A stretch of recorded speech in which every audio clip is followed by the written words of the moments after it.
নারীদেরকে বলবো, আপনারা পুরুষদের প্রতিদ্বন্দ্বী নন, আপনারা পুরুষদের পরিপূরক। একজন নেককার নারী একজন পুরুষের পিছনে থাকলে এই পুরুষ বিশ্ব জয় করতে পারবে ইনশাআল্লাহ। পরে আসেন নূহ আলাইহিস সালাম, তার স্ত্রী কি ঈমান এনেছিল? ঈমান আনে নাই। এখানে মনে রাখবেন, আপনি যদি ঈমান না আনেন, আকীদা ঠিক না করেন, আমল ঠিক না করেন, আপনার পরিচয়, বংশ, গোত্র, বর্ণ আপনাকে বাঁচাতে পারবে না। নূহ আলাইহিস সালামের স্ত্রী জাহান্নামে চলে গেছে, লূত আলাইহিস সালামের স্ত্রী জাহান্নামে চলে গেছে, যদিও তারা নবীদের আন্ডারে ছিলেন।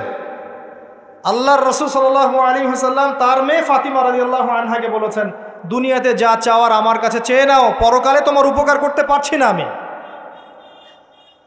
আর ফাতিমা রাদিয়াল্লাহু আনহা কেমন মানুষ ছিলেন আপনারা জানেন। তো আমি আমাদের মা বোনদেরকে অনুরোধ করবো, আল্লাহকে ভয় করেন, নিজের নফস ঠিক করেন, নিজের কবরের ফিকির করেন, আমল আকীদা ঠিক করেন। আপনি কত বড় আলেমের স্ত্রী, কত বড় শাইখের স্ত্রী, আপনার স্বামী কত বড় পলিটিক্যাল লিডার, কত বড় সোশ্যাল লিডার, এটার মানদণ্ড আল্লাহ দেখবেন না। আপনার ঈমান, আমল, তাকওয়া শুধু আল্লাহ পাক দেখবেন। আসেন কোরআনের পাতায় পাতায় যাই, চলেন আপনাকে নিয়ে যাচ্ছি। ইব্রাহিম আলাইহিস সালাম নাম শুনেছেন? তার স্ত্রী সারা আলাইহিস সালাম পৃথিবীর সুন্দরী নারীদের মধ্যে অন্যতম। দুজন সুন্দরী নারীর কথা এসেছে, একজন হাওয়া আলাইহিস সালাম, একজন সারা আলাইহিস সালাম। আমাদের এইসব সুন্দরী নারীদের চেয়ে হাজার গুণ সুন্দরী ছিল, অত্যন্ত সুন্দরী। খেয়াল করে দেখবেন, এই যে ইব্রাহিম আলাইহিস সালামের বংশধর যারা, তাদের চেহারা এবং সুরত কিন্তু অত্যন্ত সুন্দর। আমাদের নবী মুহাম্মদ সাল্লাল্লাহু আলাইহি ওয়াসাল্লাম প্রচণ্ড সুন্দর ছিলেন না? তার আদি পিতাকে ইসমাইল আলাইহিস সালাম না? ইসমাইল আলাইহিস সালাম ইব্রাহিম আলাইহিস সালামের সন্তান নয়? ওই দেখেন ব্লাড চলে আসছে। ইউসুফ আলাইহিস সালাম, তার বাবাকে ইয়াকুব আলাইহিস সালাম, তার বাবা ইসহাক আলাইহিস সালাম, তার বাবা ইব্রাহিম আলাইহিস সালাম। ওই যে একই লেগেসি দেখেন, তারা প্রচণ্ড সুন্দর ছিলেন। এমনকি নবী সাল্লাল্লাহু আলাইহি ওয়াসাল্লাম মেরাজের রাতে গিয়ে যখন ইব্রাহিম আলাইহিস সালামের সাথে সাক্ষাৎ করেছেন, তিনি পরে বলেছেন যে আমার শাকল, সুরত আর ইব্রাহিম আলাইহিস সালামের চেহারার মধ্যে অনেক মিল আছে, সাদৃশ্য আছে, একই রকম। আমরা কিন্তু দরুদের মধ্যেও মুহাম্মদ সাল্লাল্লাহু আলাইহি ওয়াসাল্লামের নামের পাশে ইব্রাহিম আলাইহিস সালামের নাম বলছি। তাদের উভয়ের জীবনে প্রচণ্ড মিল ছিল, একই রকম ছিল। পয়েন্টে আসেন, সারা আলাইহিস সালাম অত্যন্ত সুন্দরী ছিলেন। তিনি একাই তার স্বামীর সাথে বের হয়ে চলে গেলেন কোথায়? ওই যে প্যালেস্টাইন, যেটা এখন দখল করে রেখেছে এই জিউসরা। তার সাথে কেউ নাই, ইব্রাহিম আলাইহিস সালামের সাথে পরিবার নাই, সমাজ নাই, কেউ নাই। তার স্ত্রী আছে। একজন নেককার স্ত্রী সাথে থাকলে স্বামী বিশ্ব জয় করতে পারবে। এই জায়গায় আমি ছেলে মেয়ে সবার জন্য হেদায়েতের কথা বলছি। মেয়েরা আমাকে অনেক অভিযোগ দিয়েছে, মেয়ে নিয়ে কোনো কথা বলিনি ওয়াজের মধ্যে। আমি এখন কিছু কথা বলে শেষ করছি ইনশাআল্লাহ। সারা আলাইহিস সালাম যখন যাচ্ছেন, একজন লম্পট রাজা, মনে আছে, লম্পট একজন বাদশা তাকে ভোগ করতে চেয়েছিল, তুলে নিয়ে কিডন্যাপ করেছে। এ সময় ইব্রাহিম আলাইহিস সালাম মাজুর ব্যক্তি, নামাজে দাঁড়িয়ে গেছেন, আল্লাহর কাছে সাহায্য চাচ্ছেন। এটাই নবীদের সুন্নাহ। কোনো সমস্যায় পড়লে নামাজে দাঁড়িয়ে যেতেন। আর আমরা এখন সমস্যায় পড়লে হাউমাউ শুরু করি, তাই না? আর এদিকে সারা আলাইহিস সালাম আল্লাহর কাছে দোয়া করছেন, আল্লাহ তুমি যদি জেনে থাকো আমি আমার সতীত্ব আমার স্বামী ছাড়া অন্য কাউকে দেই নাই, তাহলে আজকে এই জালেমের হাত থেকে আমাকে রক্ষা করো। হাত বাড়াতে না বাড়াতেই তার হাত অবশ্যই পড়ে গেছে। সুবহানাল্লাহ। তিনবার চেষ্টা করেছে, তিনবার বেহুশ হয়ে পড়ে গেছে। এই সারা আলাইহিস সালামের মতো সতীত্ব রক্ষাকারী জেনারেশন কি এখন আছে? এখন তো নিজের সতীত্ব বিলিয়ে দিতে পারলে বাঁচে। এমনকি কেউ যদি নাও নেয় সতীত্ব, দেখা যায় যে নগ্ন ছবি তুলে ইমো, ফেসবুক, হোয়াটসঅ্যাপে আপলোড দিয়ে শেষ করে ফেলছে, তাই করছে না? ভিডিও কলে প্রেম হচ্ছে, আপনার এই যে গার্লফ্রেন্ড বয়ফ্রেন্ডের সাথে কফি খাচ্ছে, বিছানায় যাচ্ছে, ডেটিং করছে। বিয়ের আগে সব শেষ, বিয়ের পরে যখন এরা কোনো ঘরে যাবে, ওই ঘরে কি সুখ আসবে, শান্তি আসবে? মা বোনদেরকে বলবো, আর আমাদেরকে খেয়াল রাখতে হবে, আমরা যেন আমাদের ঘরে সারা আলাইহিস সালামের মতো মেয়ে স্ত্রী তৈরি করতে পারি। আল্লাহ পাক তৌফিক দান করুন। দেখেন সতীত্বের পাওয়ার, আল্লাহ পাক হাত অবশ করে ফেললেন। এবার ওই বাচ্চা হাদিয়া দিচ্ছে হাজারা আলাইহিস সালামকে, ঠিক আছে? হাজারা আলাইহিস সালামকে ইব্রাহিম আলাইহিস সালাম বিয়ে করলেন, কি জন্য করলেন? সন্তানের জন্য। বাই দ্য ওয়ে, এখন আবার একাধিক বিয়ে যদি কেউ করে ফেলে তাকে সমাজে এবার বাঁকা চোখে দেখা হয়, তার মনে চরিত্র সমস্যা আছে। কিন্তু বিয়ে না করে বিয়ের আগে 10টা প্রেম করলে কোনো সমস্যা নেই, বিয়ের আগে 1000টা জেনা করলে কোনো সমস্যা নাই, পতিতালয় গেলে সমস্যা নাই, ফ্রি মিক্সিং গেলে সমস্যা নাই, গার্লফ্রেন্ডকে নিয়ে ঘুরতে গেলে ডেটিং করলে কোনো সমস্যা নাই। আবার বিয়ে করে ঘরে স্ত্রী থাকতেও বাইরে পরকীয়া করলে কোনো সমস্যা নেই। এগুলোকে আমরা উন্মুক্ত করছি, কিন্তু কেউ সাহস করে যদি কোনো বিধবার দায়িত্ব নেয়, কোনো তালাকপ্রাপ্তর দায়িত্ব নেয়, কোনো অসহায় দায়িত্ব নেয়, তাকে খারাপ চোখে দেখা। এই হলো আমাদের সাইকোলজি। অথচ আল্লাহ পাক এই বিধানটা দিয়েছেন কোরআন এবং সুন্নায়। যাই হোক, তার জন্য শর্ত আছে, শর্ত পূরণ না হলে করবেন না, কখনো ফরজ নয়। কিন্তু কেউ যদি শর্ত পূরণ করে করতে পারে তাকে ডিসকারেজ কেন করতে যাবে? সমাজ চেঞ্জ হয়ে গেছে। হাজরা আলাইহিস সালাম, এখান থেকে আমি আমাদের মা বোনদেরকে এবং আমাদেরকে একটা হেদায়েতের কথা বলবো ইনশাআল্লাহ। হাজরা আলাইহিস সালামের ঈমান, আমল, তাওয়াক্কুল দেখেন। তার গর্ভে আল্লাহ পাক সন্তান দিলেন ইসমাঈল আলাইহিস সালামকে। এবার আল্লাহ পাক বলছেন রেখে আসো। কোথায়? ওই মক্কায়, জনমানব শূন্য জায়গায় রেখে আসলেন। সাথে আছে সামান্য পানি, কিছু খেজুর, রেখে আসছেন। এবং ইব্রাহিম আলাইহিস সালাম পিছনে হেঁটে চলে যাচ্ছেন। হাজরা আলাইহিস সালাম বলছেন আইনা তাযহাবু ইয়া ইব্রাহিম, আপনি কোথায় যাচ্ছেন হে ইব্রাহিম? আপনি আমাদেরকে জনমানব শূন্য জায়গায় ফেলে কোথায় চলে যাচ্ছেন? ইব্রাহিম আলাইহিস সালাম কিচ্ছু বলছেন না, বুকের মধ্যে পাথর। স্ত্রী সন্তানকে জনমানব শূন্য জায়গায় রেখে গেলে কি ভালো লাগবে? কেন? বুকের মধ্যে পাথর, চুপ করে আছেন। এক পর্যায়ে হাজরা আলাইহিস সালাম বলছেন আপনি কি আল্লাহর আদেশে এই কাজটা করছেন? তখন তিনি বলছেন হ্যাঁ, নাম, এতটুকু বলেছেন, আমি আল্লাহর আদেশে করছি। এবার এই দেখেন, হাজরা আলাইহিস সালাম বলছেন যদি আল্লাহর আদেশে আপনি করে থাকেন তাহলে আল্লাহ কোনোদিনও আমাদেরকে ধ্বংস করবেন না ইনশাআল্লাহ। তাওয়াক্কুল। আমি আপনাকে বুঝাই, এখানে কোনো মানুষ নাই, কোনো খাবার নাই, কোনো পানিও নাই, তারপরেও তিনি বলছেন আল্লাহ ধ্বংস করবেন না।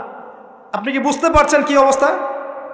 এবার খাবার পানি শেষ হয়ে গেল, সাই করছেন সাফা টু মারওয়া, মারওয়া টু সাফা, শুধু এক ফোঁটা পানির জন্য। কাকে খাওয়াবেন? বাচ্চাকে। এই দৌড়টা আল্লাহ পাকের কাছে এত পছন্দ হয়েছে, কিয়ামত পর্যন্ত হজের মধ্যে আল্লাহ পাক রেখে দিয়েছেন এটাকে। আপনি সাই করছেন, এটা কার সুন্নাহ? হাজরা আলাইহিস সালামের। হজের ম্যাক্সিমাম কাজগুলোই তাদের পরিবারের কেন্দ্রিক। জামরায় পাথর নিক্ষেপ করা, এই যে তাওয়াফ করছেন, মাকাম ইব্রাহিমে দাঁড়িয়ে নামাজ পড়ছেন, সব কিন্তু এই বংশের সাথে জড়িত। এই ইসমাঈল আলাইহিস সালাম এই হাজরা আলাইহিস সালামের গর্ভ থেকে এসেছেন। যেমন মা তেমন সন্তান। ইসমাঈল আলাইহিস সালামকে তার বাবা মানুষ করেননি, তাকে মানুষ করেছেন তার মা। বাবা কিন্তু অনেক দূরে, প্যালেস্টাইনে, মাঝে মাঝে আসেন, মাঝে মাঝে যান। কথা বুঝতে পারছেন? এরকম মায়ের গর্ভ থেকেই এমন সন্তান পাওয়া সম্ভব, যেই সন্তানকে তার বাবা বলছেন যে ইয়া বুনাই ইন্নী আরা ফিল মানামি আন্নী আযবাহুক, হে আমার সন্তান, আমি স্বপ্নে দেখেছি আমি তোমাকে জবাই করছি। ফানজুর মায়াদা তারা, তোমার রায় কি আমাকে বলো। এই বাচ্চা তখন বলছে, বাচ্চার বয়স 10, 12, 15, 16 এতটুকু হবে।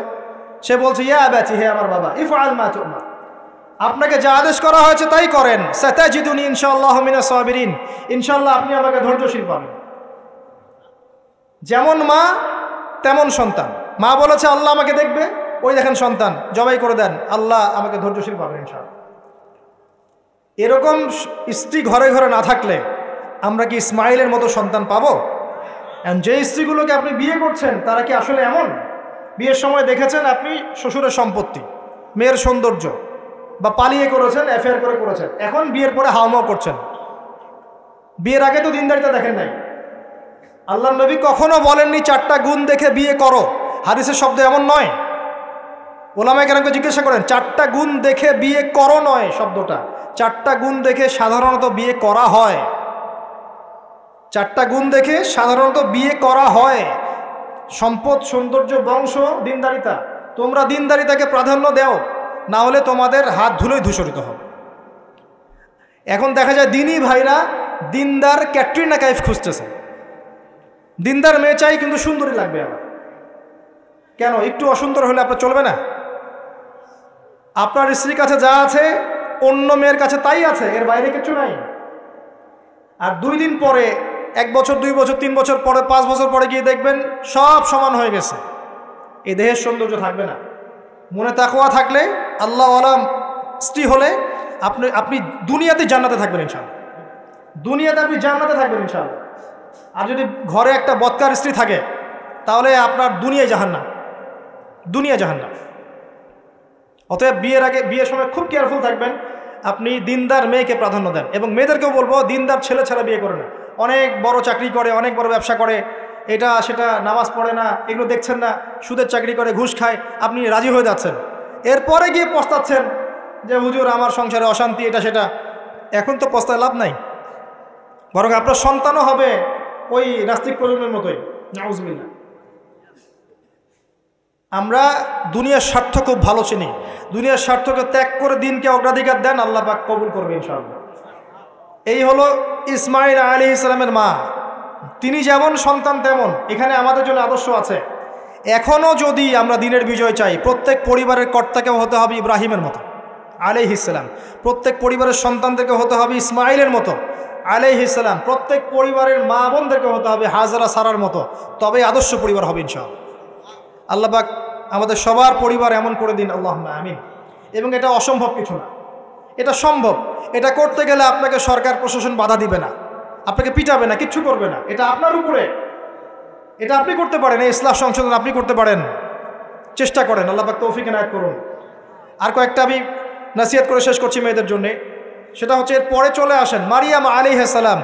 তার সতীত্ব এত পবিত্র ছিল, আল্লাহ পাক তাকে মিরাকেল বানিয়েছেন, তার গর্ভে ঈসা ইবনে মারিয়ামকে জন্ম দিয়েছেন।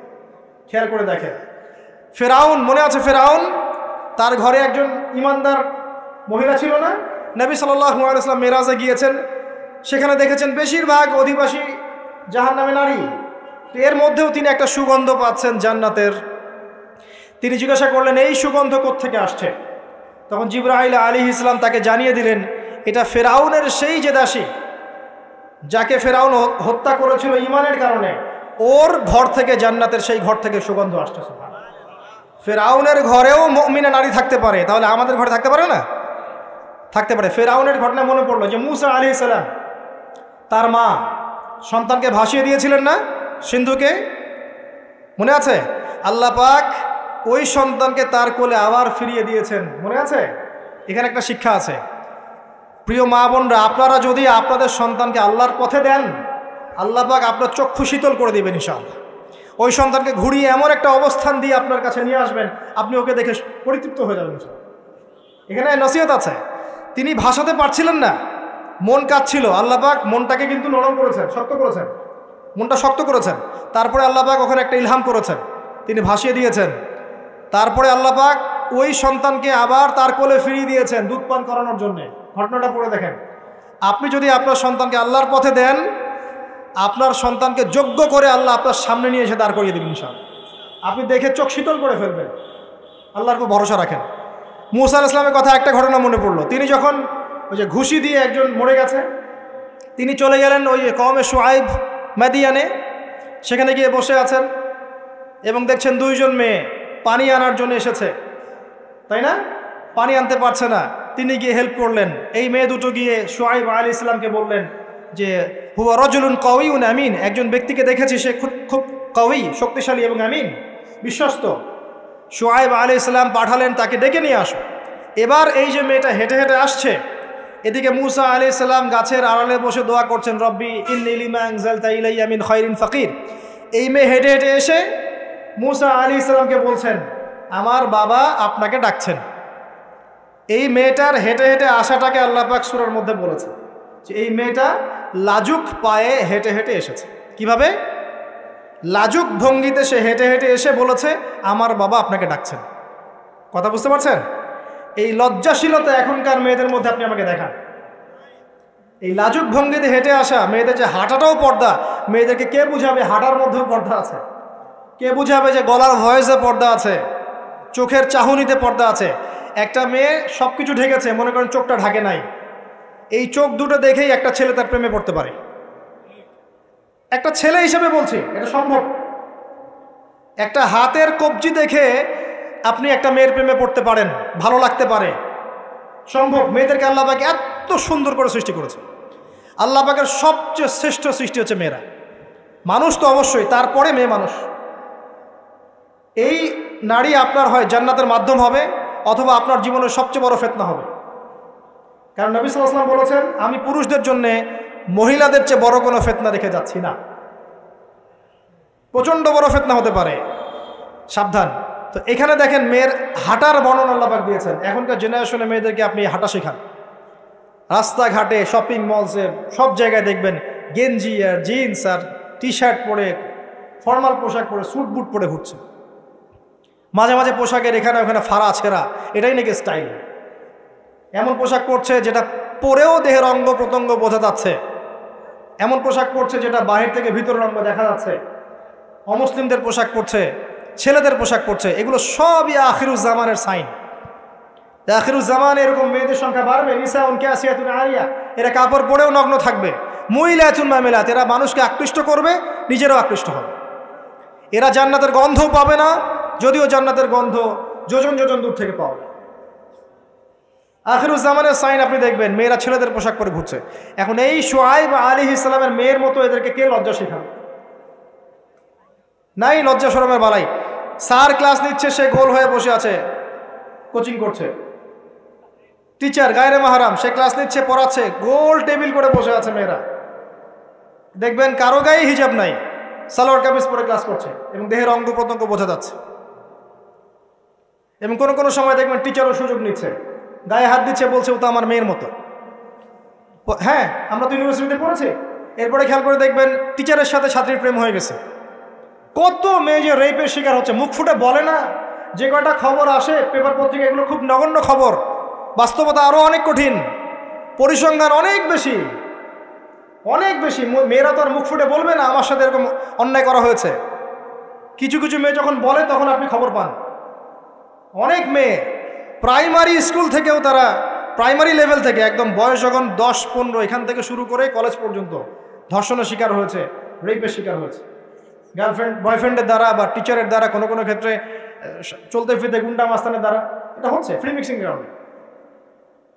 ছেলে আর মেয়েকে আপনি একসাথে জড়িয়ে দিয়েছেন, এগুলো চলবেই। এখন অনেক সময় এমনও হয়েছে, মেয়ে পড়াচ্ছেন, চারপাশে গোল হয়ে বসে আছে ছেলেরা। আর কখন আমরা এমনও দেখেছি যে কলেজে মাঠের মধ্যে বসে আছে ছেলে মেয়ে একসাথে গোল হয়ে, গ্রুপ স্টাডি। মিথ্যা কথা বলছে? Group study. কলেজে আন্দোলনের সময় দেখেছি, কোনো দাবি নিয়ে আন্দোলন হচ্ছে, দেখবেন যে এই যে ছেলে শুয়ে আছে মেয়ের কোলে মাথা দিয়ে, মনে হচ্ছে সে যেন তাদের স্ত্রী মনে হয়। এগুলো কি? এগুলো চলছে। এখন এখানে আপনি কিভাবে আপনার বাসায় পর্দা ধরে রাখবেন? কিভাবে সম্ভব? বেশি বেশি মেয়েদের যুগোপযোগী মাদ্রাসার প্রয়োজন, বেশি বেশি মেয়েদের ইসলাহি আলোচনার দরকার, মেয়েদের মধ্যে দাওয়াতি কাজের দরকার। এবং মেয়েদেরকে অনেক সময় দাওয়াতি কাজের অভাবে ভুল দাওয়াত দিয়ে বাড়ির থেকে বের করে দিচ্ছে, মাহরাম ছাড়া সফর দিচ্ছে। খেয়াল করে দেখেন, এমন অনেকও জামাত বের হচ্ছে মাহরাম ছাড়া জেলায় জেলায় সফর, দলিল দিচ্ছে এটাও নাকি জিহাদ। নাউযুবিল্লাহ। কিভাবে হচ্ছে? কারণ আমরা যেহেতু ওদের দাওয়াতটা কমিয়ে দিচ্ছি, মেয়েরা মেয়েদের মধ্যে দাওয়াতি কাজ করছে না, দাওয়াত সংকীর্ণ, বেদাতিরা এবং ভ্রষ্ট যারা পথভ্রষ্ট, এরা ওদেরকে ঘর থেকে বের করে নিচ্ছে, ইসলামের নামেও বোরখা পরিয়েও বের করে নিচ্ছে। খুব অবস্থা খারাপ। আপনি খেয়াল করেন, দেখবেন এগুলো ধরতে পারবেন। তো এই বিষয়গুলো খেয়াল রাখেন। কোরআনের পাতায় পাতায় হেদায়েত আছে। আমি বললে অনেক লম্বা হয়ে যাবে, শেষ করছি এদিকে এসে। সর্বশেষ নবী আসেন মুহাম্মদ সাল্লাল্লাহু আলাইহি ওয়াসাল্লাম। তার জীবনে এই যে 23 বছরের মিশন, এই মিশনে সবচেয়ে বড় ভূমিকা কে রেখেছেন বলেন তো? তার স্ত্রী খাদিজা রাদিয়াল্লাহু আনহা। মক্কার 13 বছর মানুষ তাকে যতটা না বিশ্বাস করেছে, খাদিজা রাদিয়াল্লাহু আনহা শুরু থেকে তার পাশে ছিলেন। শেষ বয়সে গিয়ে নবী সাল্লাল্লাহু আলাইহি ওয়াসাল্লাম তার কথা বেশি বেশি বলতেন। আয়েশা রাদিয়াল্লাহু আনহা স্বভাবগত কারণেই, একটা মানবিক, একটা মেয়েদের আচরণগত কারণেই জেলাস ফিল করতেন যে আপনি তার কথা বারবার কেন বলেন।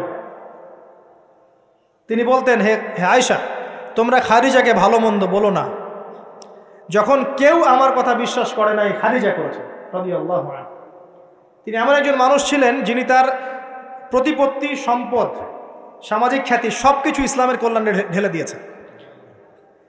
হেরা গুহায় নবী সাল্লাল্লাহু আলাইহি ওয়াসাল্লাম যখন বসে থাকতেন, তিনি গিয়ে খাবার পানি দিয়ে আসতেন। হেরা গুহায় একবার উঠে দেখেন কত উঁচু, কত কষ্ট।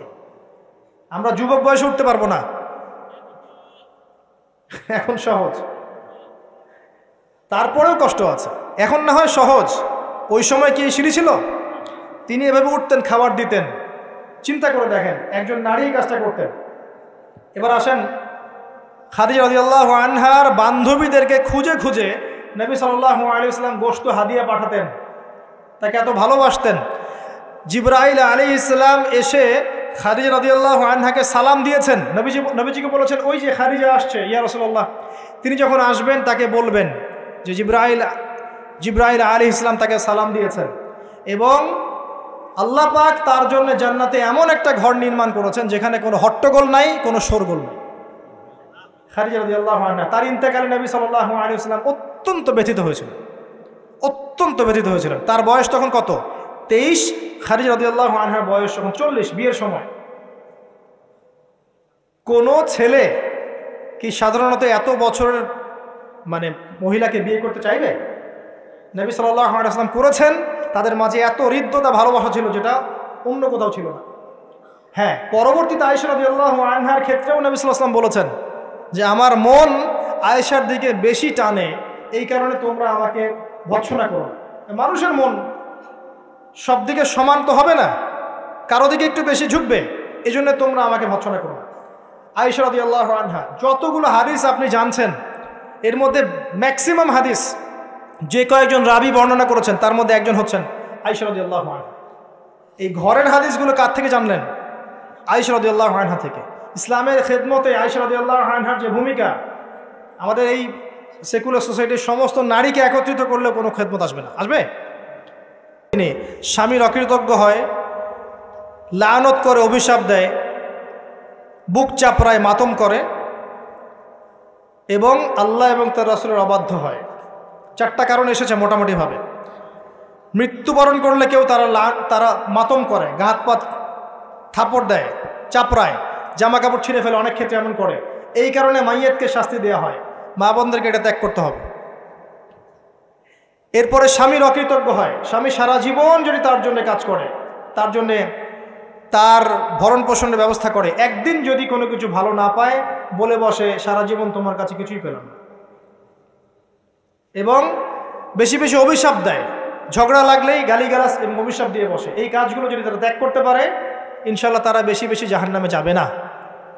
তবে তাদের বেশি বেশি জাহান্নামে যাওয়ার বর্তমান মডার্ন একটা কারণ হচ্ছে ফেমিনিস্ট রেভলিউশন। ভালো করে শোনেন, ফেমিনিস্ট রেভলিউশন সেই কারণ যার কারণে এখনকার নারীদেরকে আপনি বাসায় রাখতে পারছেন না পর্দায়। এর কারণে মেয়েরা বাইরে বের হয়ে যাবে, ফ্রি মিক্সিংয়ে যাবে, পর্দা ছেড়ে দিবে, নামাজ কালাম দেখবেন ঠিক ঠিকানা নাই, দেখবেন দিনের জ্ঞান অর্জন করবে না, বেশি বেশি হারাম রিলেশনশিপে লিপ্ত হবে, জেনা বাড়বে, ধর্ষণ বাড়বে, পরকীয়া বাড়বে, আস্তে আস্তে তারা জাহান্নামে। এটা হচ্ছে ফলাফল। এটাই সেই কারণ যার কারণে বেশিরভাগ নারী জাহান্নামে যাবে। খুব সতর্ক থাকবেন। কোনো কোনো ক্ষেত্রে দেখা যায় সামান্য দুনিয়ার স্বার্থে তারা নগ্ন হয়ে মডেলিং করতেও দ্বিধাবোধ করছে না, নগ্ন হয়ে ফিল্মগুলোতে কাজ করতেও দ্বিধাবোধ করছে না, ইজ্জত বিলিয়ে দিয়ে টাকা কামাই করতে দ্বিধাবোধ করছে না। কোনো কোনো ক্ষেত্রে দেখা যায় এগুলোকে তাদের ব্রেন ওয়াশ করা হয়েছে, এগুলো সামাজিক সোসাইটির মধ্যে এগুলো আপনার ডিগনিটির মাধ্যম, সম্মানের মাধ্যম, এগুলো বলা হচ্ছে। এই বিষয়গুলো খেয়াল রাখবেন, আল্লাহর ওয়াস্তে। এইগুলো সম্মানের মানদণ্ড নয়। সম্মানের মানদণ্ড আপনার ঈমান, আমল, তাকওয়া এবং আপনার সতীত্ব। একবার সতীত্ব চলে গেলে কখনো ফিরে আসবে না। আল্লাহ পাক বোঝার তৌফিক দান করুন। আর সর্বশেষ কথা হচ্ছে, এই উম্মতের নারীদের জন্যই নবী সাল্লাল্লাহু আলাইহি ওয়াসাল্লাম 4টা কাজের সুসংবাদ দিয়েছেন। 4টা কাজ করতে পারলেই জান্নাতের যে কোনো দরজা দিয়ে ইচ্ছা তারা প্রবেশ করতে পারবে। বাসায় গিয়ে এই হাদিসটা শুনিয়ে দিয়েন। 1 নাম্বার, তারা যদি 5 ওয়াক্ত নামাজ পড়তে পারে, 5 ওয়াক্ত নামাজ টাইম টু টাইম পড়তে পারে। 2 নাম্বার, তারা যদি রমজান মাসে সওম রাখতে পারে।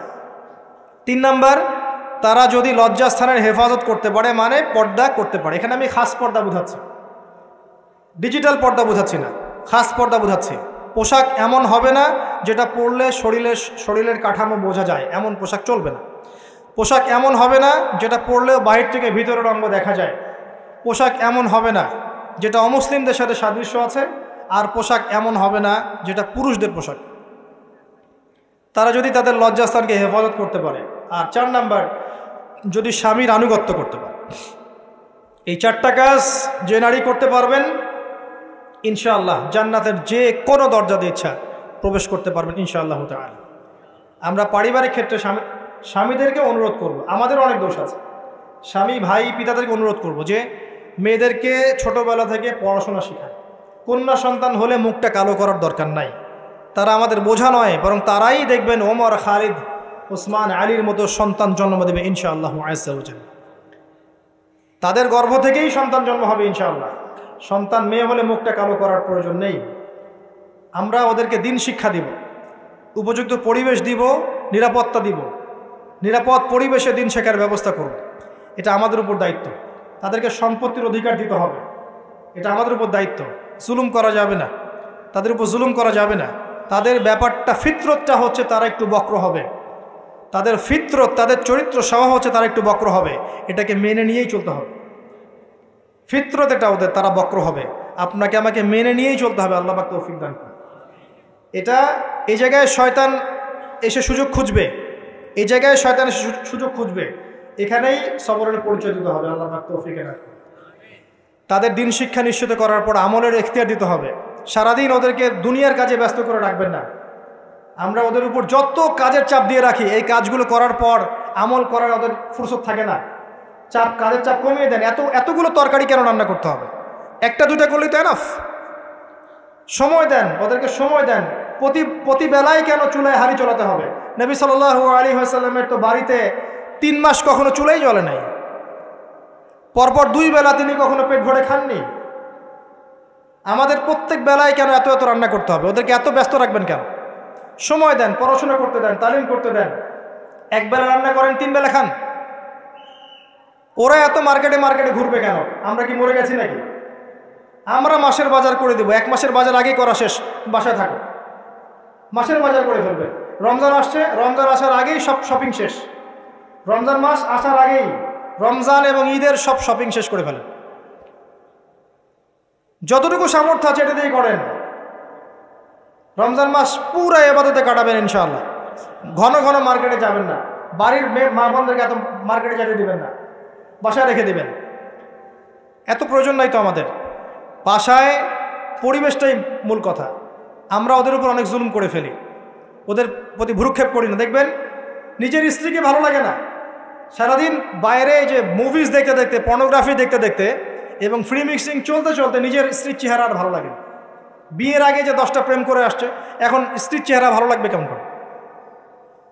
হ্যাঁ, স্ত্রীর দিকে তাকাই না, ভ্রুক্ষেপ করে না। আবার আমাদের স্ত্রীদেরকেও দেখবেন অনেক সময় দেখা যায় যে বাইরে যাওয়ার সময় সাজুগুজু করে একাকার, স্বামীর জন্য কখনো সাজবে না। সাহাবায়ে কেরাম রাদিয়াল্লাহু আনহুম আজমাইন বাসায় ঢুকতেন, জিহাদের মাঠ থেকে ফিরতেন, দাওয়া দিয়ে ফিরতেন, আহলান সাহলান দাঁড়িয়ে থাকতেন স্ত্রীরা, আহলান সাহলান সুন্দর করে সেজে থাকতেন, পরিপাটি হয়ে থাকতেন। স্বামী আসতো, হাতে চুমু খেতেন, জড়িয়ে ধরতেন, হৃদ্যতা ভালোবাসা বাড়ত। একই প্লেটে খাবার খেতেন, বড় প্লেট ছিল, একসাথে খাবার খেতেন, মহব্বত বাড়ত। খাইয়ে দিতেন, হাতে খাইয়ে দিতেন, মহব্বত বাড়ত। কোলে শুয়ে কোরআন তেলাওয়াত করতেন, মহব্বত বাড়ত। নবী সাল্লাল্লাহু আলাইহি ওয়াসাল্লাম সেখানে কামড় দিতেন যেখানে আয়েশা রাদিয়াল্লাহু আনহা কামড় দিয়েছেন, মহব্বত বাড়ত। এরপরে সময় দিতেন পরিবারে, দিয়ে তারপরে তার অন্তরঙ্গ সম্পর্কে যেতেন। নবী সাল্লাল্লাহু আলাইহি ওয়াসাল্লাম স্ত্রীর সাথে দৌড় প্রতিযোগিতা করেছেন, চাঁদ দেখেছেন। এখানে দেখবেন আপনি যাচ্ছেন ঘরে, স্ত্রী আপনার দিকে তাকায় না, আপনিও তার দিকে তাকান। ও সাজেন আপনার জন্য, আপনি ওর কেয়ারও করেন না। আপনিও বসে গেলেন ফেসবুক এই যে নিয়ে, স্মার্টফোন নিয়ে মুভিজ দেখা, ও মাশাআল্লাহ ওরটা গোদাগুদি শুরু করুন। কেউ কারোর সাথে সম্পর্ক নেই। 1 বছর যাইতে না যাইতেই বিয়ের ভালোবাসা মহব্বত সব শেষ। অথচ আল্লাহ পাক বলেছিলেন যে আলা বাইনাকুম মাওয়াদ্দাতাও ওয়া রাহমা। এই হৃদ্যতা ভালোবাসা যদি জীবন্ত না করতে পারি, আমাদের পরিবারগুলোর মধ্যে কাঠামো ঠিক থাকবে না। এবং এইসব পরিবেশে যে বাচ্চা কাচ্চারা বড় হবে, এরা আগামী দিনে উম্মার হাল ধরতে পারবে না। মুহাম্মদ সাল্লাল্লাহু আলাইহি ওয়াসাল্লাম মানুষকে ভালোবাসতেন, কারণ ছোটবেলা থেকে তাকে ভালোবাসার পরিবেশে বড় করা হয়েছে। উমর রাদিয়াল্লাহু আনহু খুব কঠোর ছিলেন, কারণ ছোটবেলা থেকে তাকে কঠোরতার মধ্যে মানুষ করা হয়েছে। এই বিষয়গুলো মানুষের উপর প্রভাব বিস্তার করে। আমরা আমাদের মা বোনদেরকে রিকোয়েস্ট করব, 5 ওয়াক্ত সালাত ঠিকঠাক মতো আদায় করবেন। আপনারা সুযোগ করে দিবেন, দ্বীনি শিক্ষায় শিক্ষিত হবেন, মাদ্রাসার সাথে সম্পৃক্ততা রাখেন, মহিলাদের তালিমি হালাকা করেন, তাদের মাঝে দাওয়াতি কাজ করেন, পর্দার দিকে খেয়াল রাখেন। স্বামীদেরকে অনুরোধ করব, ভাইদেরকে বলবো এবং আমি সন্তানদেরকে বলবো, মায়ের, বোনের, স্ত্রীদের দিকে খেয়াল রাখেন, তাদের দিন শিক্ষা নিশ্চিত করেন, তাদের পর্দা নিশ্চিত করেন, তাদেরকে দিন শেখান, বোঝান। আল্লাহ রাব্বুল আলামিন ইনশাআল্লাহ জান্নাতি পরিবার গড়ে দিবেন। এই পরিবারগুলো দিয়ে যখন সমাজ গঠিত হবে, এই সমাজ দেখবেন ইনশাআল্লাহ তাআলা একটা আলোকিত সমাজে পরিণত হবে ইনশাআল্লাহ আযজা ওয়া জাল।